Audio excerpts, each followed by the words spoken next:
welcome everybody to the latest episode of Collectively Speaking, which is a podcast series where I sit down with some of our members, but also clients and collaborators to really get to know them better.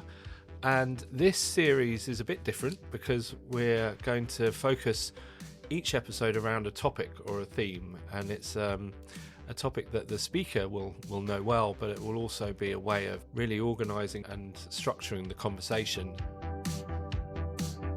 Today we're going to be talking about something that might often seem a bit sort of either academic or not readily understandable to most people, I would suggest, which is socio-economic analysis and socio-economic benefits of what we do, which is, within the built environment, whether that's urban planning or architecture. And I'm really delighted to have with me Tim Ashwin, who has his own consultancy and a team working with him within his consultancy. And Tim is a relatively new member of the LDN Collective, but he's made a huge impact in the short time he's been with us.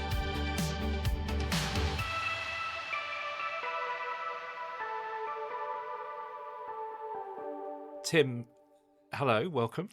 Hi, great to be here, Max. Thank you. I am interested in this whole topic of socioeconomics because, as I said, without wanting to sound in any way sort of arrogant, it's something that I think a lot of people don't understand. I mean, me for one, before I got to really work with you and others on socioeconomic analysis and the benefits that can bring. So what would be good to hear about is, your journey, your career, your life story that took you into this field, and also a bit about why you do it and why you feel like it's something that should be done more. Well, to give you a bit of background into how I got into economics, I became interested in, really how the world works from the perspective of things like, infrastructure, buildings, and how all those things fit together. Having studied economics, geography, and German at school, I then studied. I actually did politics and German, but part of my university degree involved an economics module, and that really got me interested in some of the deeper questions about economics and socioeconomics. Fundamentally, it's really about how a decision is made in regards to resources in the economy, and why are things built, and how are decisions made around how are things prioritized, and how can you help to get things developed and built. And I think people, when they think about economics, consider more things like interest rates or inflation or these big sort of institutional decisions, right? Whereas actually it's much more about day-to-day. Economics is everywhere. It affects everything that we do. Every business has to think about how it prioritizes its activities. Having studied at Birmingham University, I started my career with Network Rail. I did a couple of years working in operational planning, but I fairly soon became interested in some of the broader contextual questions.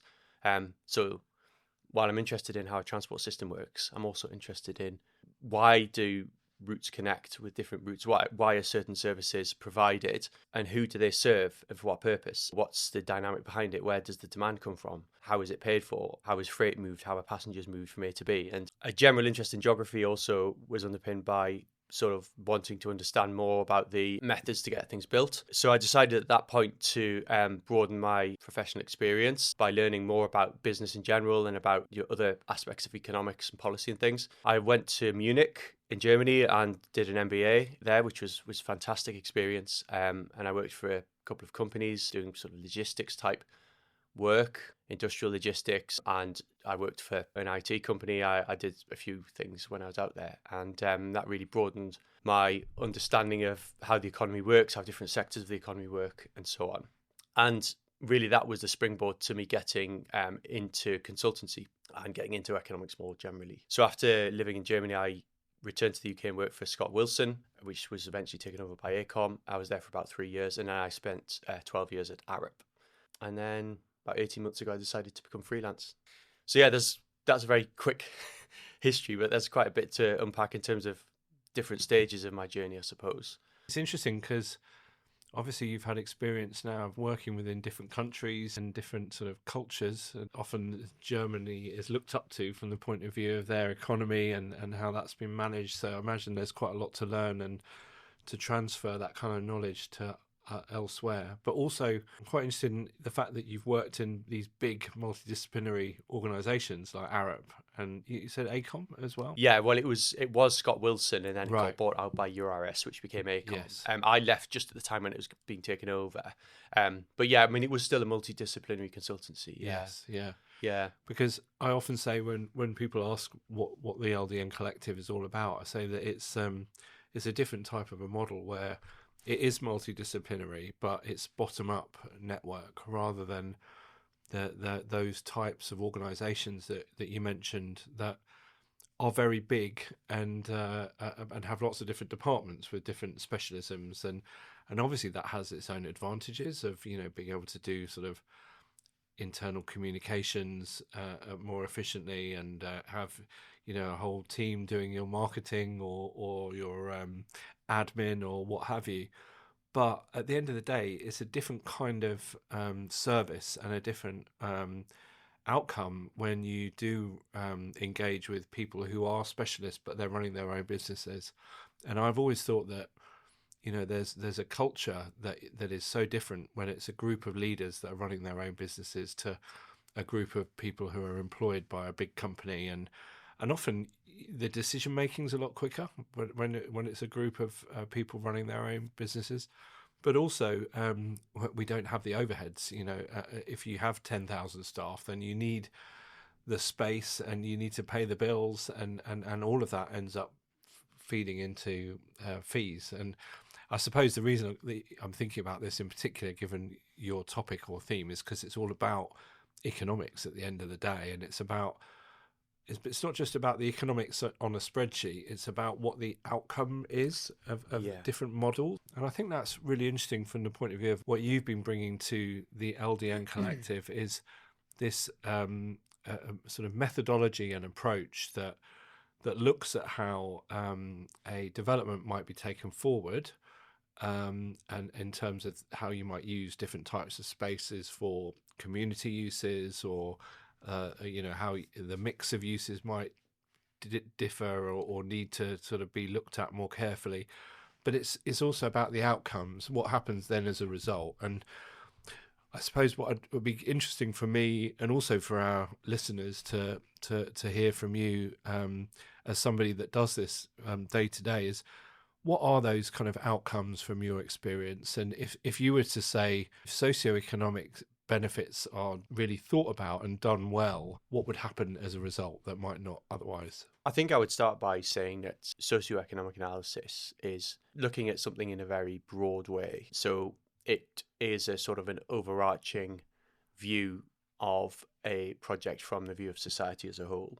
Now, that includes financial analysis, because if you think about any project, there's going to be a sort of commercial element, which means certain things within a project will be paid for presumably by companies, but sometimes not, and people will pay in return for the utilization of that, and that is a sort of market cycle that is prevalent in the economy, in the market economy. But often there are wider impacts that are not necessarily obvious through normal market mechanisms. It's the role of, primarily the role of government, but also increasingly the role of socially conscious investors to consider what are those wider benefits and what are those wider impacts of good quality design of a built environment that serves wider purposes. Now, traditionally, government will step in and provide public infrastructure. That's normal in any economy, be that roads, be that hospitals and so forth. But that doesn't just mean that these decisions don't need some thought beforehand.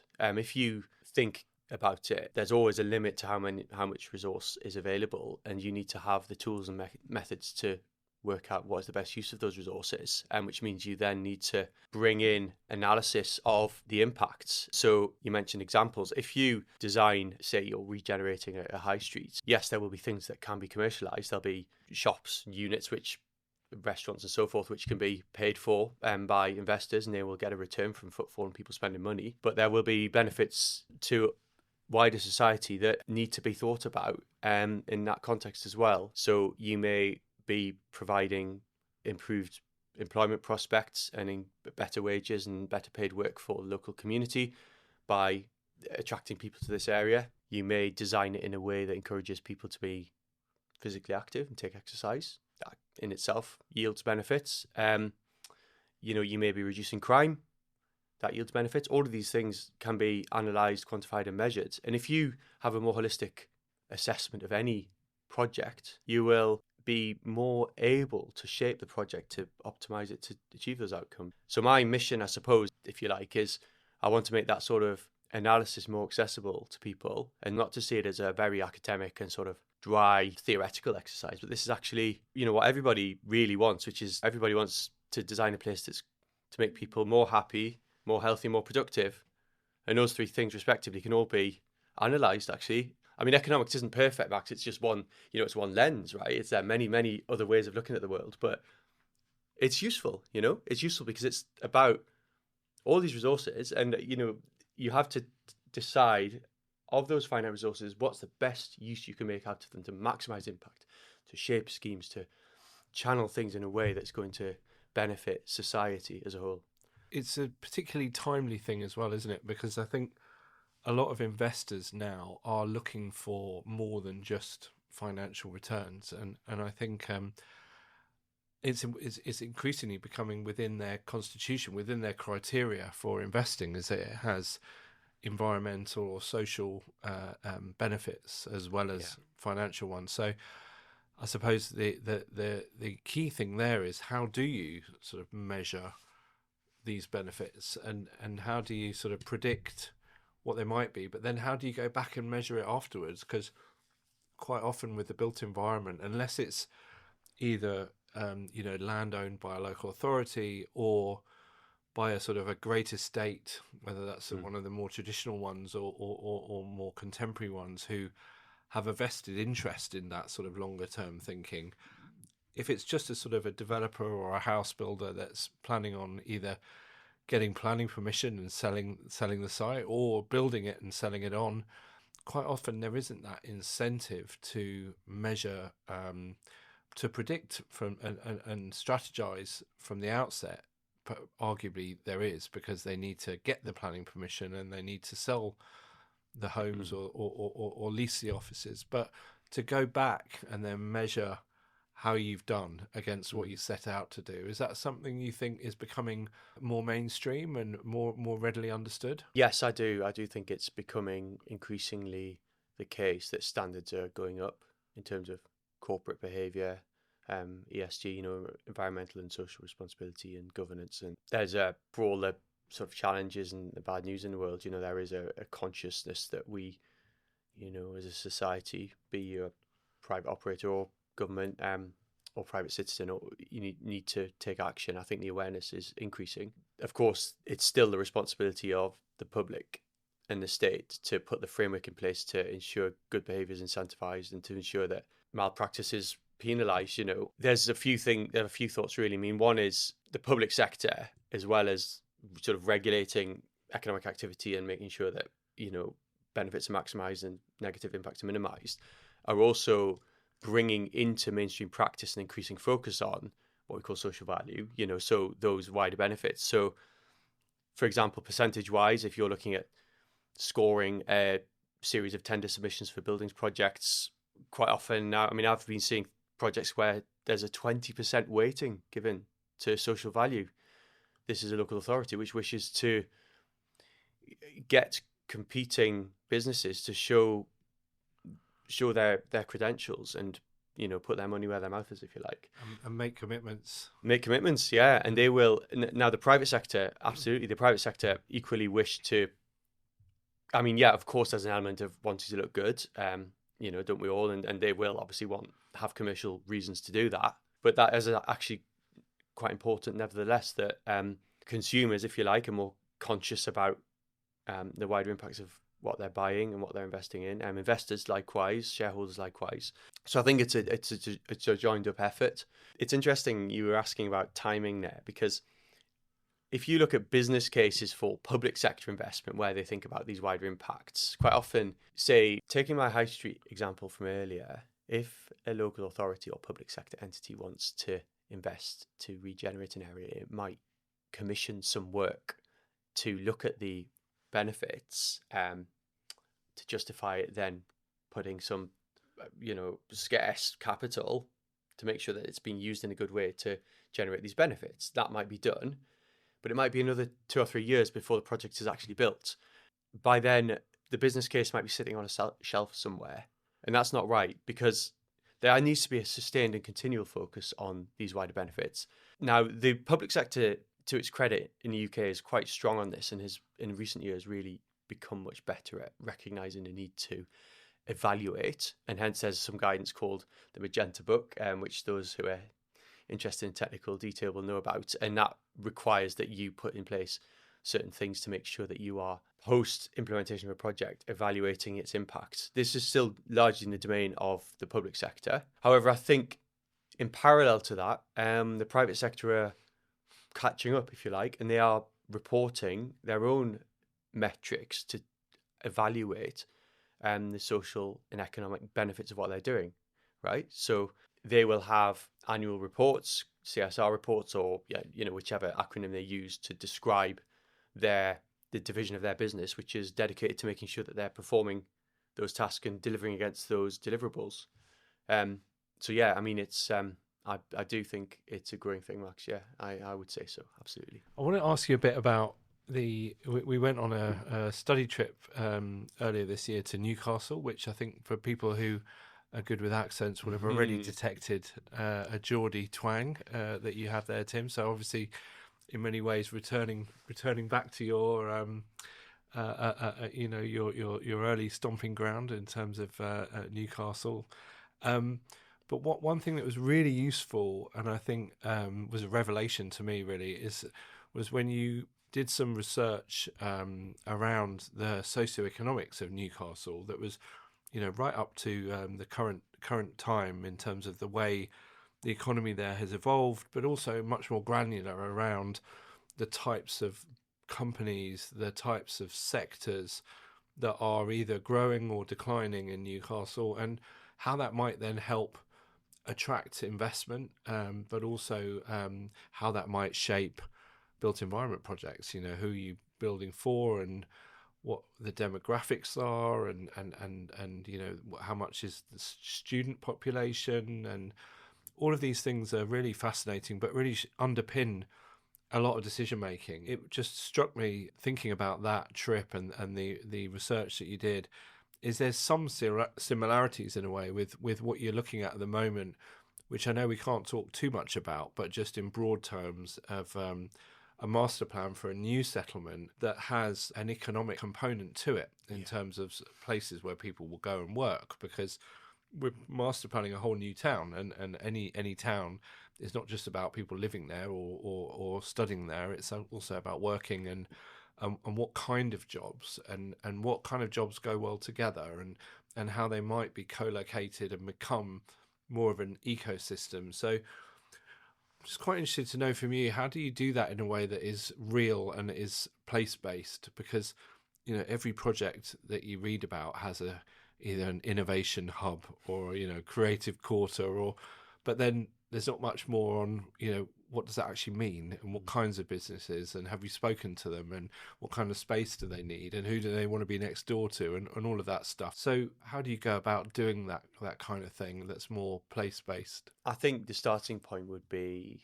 as you alluded to, profiling the area in terms of its its demographic characteristics, the sectors of economic activity that are prevalent in that area, the level of education and the amount of educational activity in local institutions.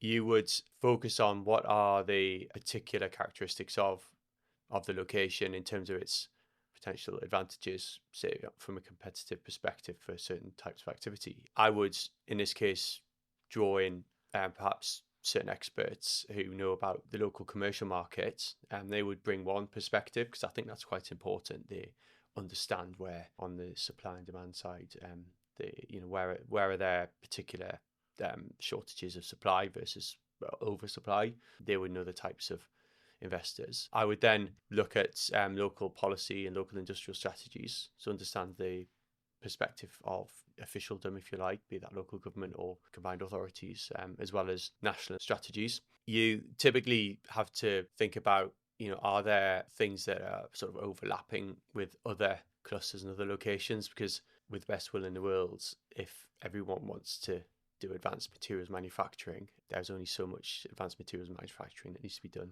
in the UK as a whole, and it will have areas that are more suited to it. Yeah, I mean, you look at a mix of different aspects. It's a matter of really talking to, as well, understanding the sort of infrastructure characteristics. I mean, a lot of infrastructure investment, which I've traditionally been involved with in my earlier career, was about how suitable is the site, how are risks taken care of and allocated. I mean, there are things that, again, come back to the role of the public sector, there are things that the commercial operators simply can't take on as risks, and that the public sector needs to sort of sort out, if you like, to make this viable. Yeah, I mean, the classic ones which are most important are things like risks around regulation, risks around sort of policy, things that are just outside any control of the private sector to influence, and also perhaps in some cases, if there's historical liabilities or huge amounts of technical risk, the public sector may need to step in. And that can happen, for example, with blighted sites, former sites that were used for industrial or military uses, for example. So, I mean, it's a real mix of different things. I mean, what we try to do is draw together the perspectives, because as well as all of the sort of cost and risk aspects, you've also got to look at the upsides. What are the things that are really driving and exciting people, actually? And there is a sort of human side to that. It's not just academic, it has to be. Is there evidence that this site has, particular advantages in terms of the sort of organizations who are involved in promoting it? I mean, you'll often hear about successful sites where there may be one or two organizations who are driving redevelopment. I mean, there's sites in, South Wales near where I live in Cardiff. There's an area, Hendry Lakes, St Mellons, which is being driven by some very ambitious local developers who've got a vision. They have some interest from blue chip institution, and this could unlock a massive amount of regeneration, because they are using that to spearhead a wider package of interventions that will deliver substantial socio-economic benefits to an area that is arguably underperforming. So that's fascinating and a really interesting dimension that you bring to projects that I've witnessed firsthand. What I'd like to hear a bit more about is where you see things going in the future, because obviously people are more aware of the need to do socioeconomics and to do forecasting and scenarios and strategizing, but just hearing you talk about it being about making happy, healthy and productive places is really interesting, because that sort of gives you something to really give it a clearer understanding of why we're doing it. I think one of those elements in terms of healthy places is something that people are talking about more and more, not least because of the state that our National Health Service is in, and the need for everyone in every walk of life to be doing what they can to improve our collective health is absolutely sort of fundamental, really. And the built environment has such a big impact on people's health that is often misunderstood or not even people aren't even aware of. So is that something you see sort of becoming more mainstream? And if so, how are you addressing it? And what kind of things do you see in terms of healthy places?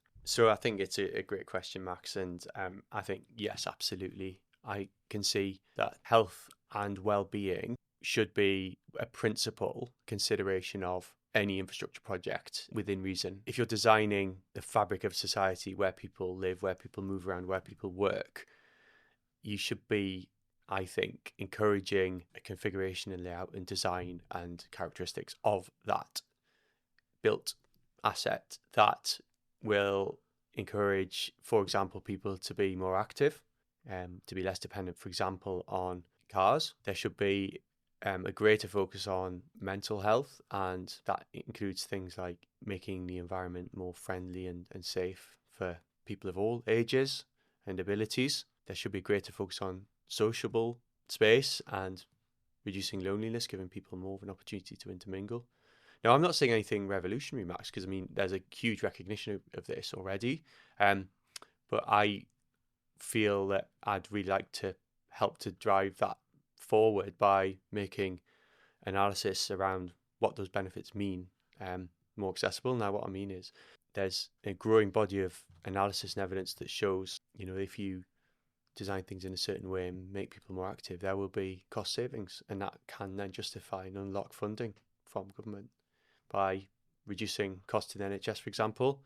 Be it, as I say, more active, infrastructure, or things like cultural activities, for example. There's studies to show that improves mental well-being, reduced loneliness, reduced isolation. And of course, it also makes people more productive, which of course is great, because then that means, standards of living rise, people have more disposable income and so forth. So I think that it's going to become more mainstream to design health into our high streets, our buildings, our business parks, our offices. And this is particularly actually since the pandemic. I mean, this has become such a huge focus now that the expectation of the standards of offices, for example, is now higher and higher. And even in spite of overall office demand, I believe, still not quite being at the same level, the level for top grade office is higher than ever, because there's this recognition of that need for health. And finally, there's, an aging population has endemic health issues and large portions of the population who are in poor health, and that needs to be addressed. I think there's, society as a whole is recognizing, rather than just being reactive, there's really scope to be more proactive about peddling against.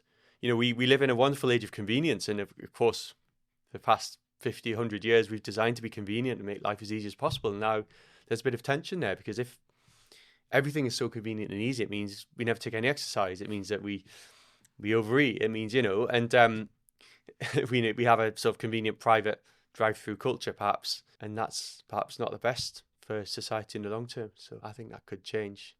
Well, Tim, that's been a really interesting and insightful overview of what you do. And some may say is sort of a niche specialism in terms of socio-economics, but ultimately it's how we help inform decisions and get decisions made using the evidence, using data, which will create better outcomes. And I think for that reason alone, it should be something that's fundamental to every project, which is actually quite heartening, because these days, Tim, you seem to be involved in almost every project that we're working on, and that means for me that the LDN Collective is working, because something like socio-economics is now being thought about right at the very beginning. So I applaud you for that, Tim, and also you're a lovely guy, and that always helps having you involved in everything that we do. So looking forward to many more collaborations in the future, and thanks for everything that you bring to the collective.